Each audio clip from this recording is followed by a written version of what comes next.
بسم اللہ الرحمن الرحیم۔ عن سوید بن النعمان انہ خرج مع رسول اللہ صلی اللہ علیہ وسلم عام خیبر حتی اذا کانوا بالصحباء وهي من ادنى خیبر صلی العصر ثم دعا بالازواج فلم یؤت الا بالسویق فامر به فسری فاکل رسول اللہ صلی اللہ علیہ وسلم واکلنا ثم قام الى المغرب فمزمزنا ثم صلی ولم یتوضا۔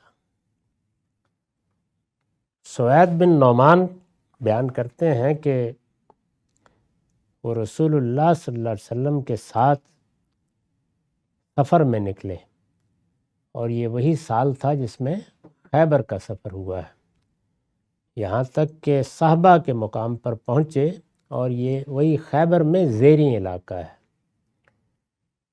رسول اللہ صلی اللہ علیہ وسلم نے جیسے کہ قافلے چل رہے ہوتے ہیں، کسی جگہ پڑاؤ کیا، نماز عصر پڑھی،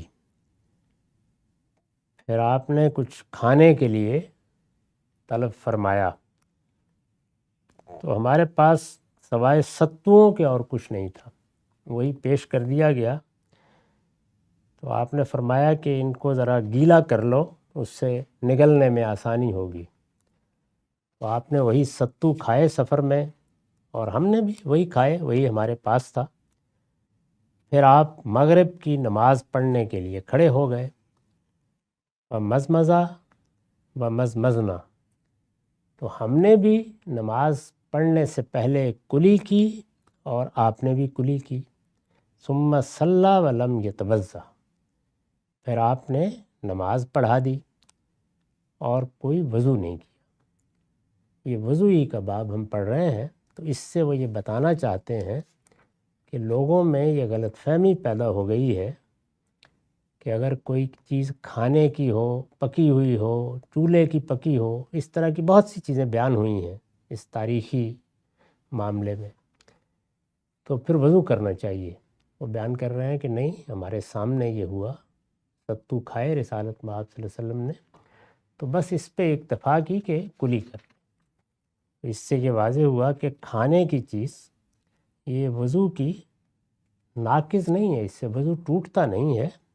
البتہ آدمی یہ محسوس کرے کہ میں خدا کی بارگاہ میں حاضر ہو رہا ہوں، تو طبیعت میں نشاط ہونا چاہیے، پاکیزگی کا زیادہ احساس ہونا چاہیے، تو وہ کلی کر لے، اس سے اطمینان ہو جائے تو اچھی بات ہے۔ وضو بھی کر لے، وضو کی تجدید کر لے، جتنی تیاری اچھی ہو پروردگار کی بارگاہ میں جائے، لیکن وضو ٹوٹا نہیں ہے۔ اس سے یہ بتانا مقصود ہے کہ لازم نہیں کہ اب وضو کیا جائے، اگر پہلے سے وضو ہے تو اس سے نماز پڑھی جا سکتی ہے۔ تو وہ رسول اللہ صلی اللہ علیہ وسلم کا عمل بیان کر رہے ہیں کہ آپ نے ایسے ہی اس سے پیچھے پکی ہوئی چیز کھانے کے بارے میں بھی بیان ہو گیا، اور یہاں جو چیزیں پکی ہوئی نہیں ہوتی ان کو کھانے کے بارے میں بھی بیان ہو گیا کہ صرف کلی ہی کیا۔ وعن علی قال قال رسول اللہ صلی اللہ علیہ وسلم مفتاح الصلاۃ الطہور وتحریمها التکبیر وتحلیلها التسلیم۔ یہ ابو داؤد، ترمذی، دارمی کی روایت ہے، یہاں اس کا رقم ہے 312۔ علی رضی اللہ عنہ بیان کر رہے ہیں رسول اللہ صلی اللہ علیہ وسلم نے فرمایا، وہ بیان کرتے ہیں کہ آپ نے فرمایا، نماز کے لیے تم ابتدا نہیں کر سکتے جب تک کہ تمہارا وضو نہ ہو۔ نماز کی کنجی یہی وضو ہے، یعنی اس کا قفل کھلے گا اس سے۔ یہ کسی موقع پر ایسا کوئی جملہ آپ فرما دیتے تھے کہ جو لوگوں کو یاد رہ جائے، یعنی دین جب ابتدا میں بتایا جا رہا ہوتا ہے تو جوامع الکلم، جس کو خود آپ نے فرمایا کہ اوتیت جوامع الکلم، مجھے بہت ہی چھوٹے چھوٹے جملوں میں جامع باتیں کہنے کی صلاحیت دی گئی ہے، اوتیت جوامع الکلم۔ تو یہ اسی طرح کی چیز ہے، گویا آپ اس کو یاد کر لیں تو بس سارے جو بنیادی چیزیں ہیں وہ ذہن میں رہ جاتی ہیں۔ کہ یہ دروازہ، نماز کا دروازہ جس کنجی سے کھلے گا وہ وضو ہے، طہارت ہے، وہ ہونی چاہیے۔ وتحریم التکبیر، جب تم نے اللہ اکبر کہہ کے شروع کر لی نماز، تو اس کے بعد نماز کے علاوہ باقی سب چیزیں حرام ہو گئی، یعنی اب باتیں نہیں کی جائیں گی، دائیں بائیں نہیں دیکھا جائے گا، ادھر ادھر نہیں جائیں گے، ہر چیز ختم ہو گئی، اب نماز ہی ہے جس میں تمہیں رہنا ہے۔ و تحلیل و تسلیم، اور پھر اس سے نکلنے کی راہ کیا ہے؟ سلام پھیر دینا۔ تو یہ آپ نے 3 جملوں میں گویا بتا دیا کہ نماز کی پابندیاں اس طرح ہیں، اس کی شرائط حدود یہ ہیں، درمیان میں پھر تم نے کیا پڑھنا ہے کیا کرنا ہے وہ تو ایک سنت کے طور پر جاری ہے، اور اس سے ہم مسلمان واقف بھی ہیں۔ وعن علی بن طلق قال قال رسول اللہ صلی اللہ علیہ وسلم اذا فصا احدکم فلیتوضا ولا تاتوا النساء فی اعجازہن۔ یہ بھی ترمذی کی روایت ہے، اور یہاں اس کا رقم ہے 314۔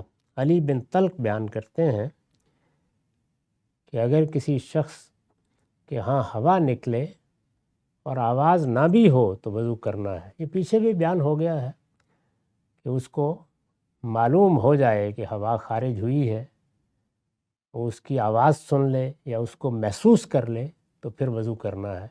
اس سے پیچھے اگر ایک شبہ سا ہو رہا ہے، کچھ پیٹ میں محسوس ہو رہا ہے، تو آپ نے فرمایا وضو کی ضرورت نہیں ہے، یعنی شک کی بنیاد پر اور اپنے آپ کو اس طرح کے وہم میں ڈال کر آدمی کو یہ سوچنا نہیں چاہیے۔ یہ وہی بات انہوں نے بیان کی کہ یہ ہو جائے تو پھر البتہ وضو کرنا چاہیے، اور اس کے ساتھ یہ فرمایا کہ بیویوں سے ملاقات جب بھی کرو تو قدرت کے بتائے ہوئے راستے ہی سے کرو، دوسرے راستوں کی طرف نہ جاؤ۔ وعن انس قال كان اصحاب رسول اللہ صلی اللہ علیہ وسلم ينتظرون العشاء حتى تخفف رؤوسهم ثم يصلون ولا يتوضؤون۔ یہ بھی ابو داؤد، ترمذی اور بعض دوسری کتابوں میں روایت نقل ہوئی ہے، اور تھوڑے بہت الفاظ کے اختلاف کے ساتھ مضمون ایک ہی ہے۔ اس میں یہ بیان کیا ہے انس رضی اللہ عنہ نے کہ رسول اللہ صلی اللہ علیہ وسلم کے اصحاب عشاء کی نماز کا انتظار کر رہے ہوتے تھے، یعنی انتظار میں ہوتے کہ حضور آئیں نماز پڑھائیں۔ عشاء کی نماز ذرا تاخیر سے ہی پڑھانے کا طریقہ تھا، انتظار کر رہے ہوتے تھے۔ اب ظاہر ہے نیند بھی آ جاتی ہے، خاص طور پر گرم علاقوں میں، تو بیٹھے بیٹھے سر جھک جاتے جیسے نماز کے انتظار میں بیٹھے ہوتے ہیں۔ تو اس میں پھر یہ سوال پیدا ہوا کہ نیند آ گئی تو اس سے کیا وضو ٹوٹ جاتا ہے؟ تو وہ یہ کہتے ہیں ثم یصلون ولا یتوضؤون، اس طرح کی نیند، یعنی ایک جھونکا سا آیا، اونگ سی آ گئی، بیٹھے بیٹھے سر جھک گیا، اس سے کچھ نہیں ہوتا۔ وہ ایسے ہی نماز پڑھ لیتے تھے، وضو نہیں کرتے تھے۔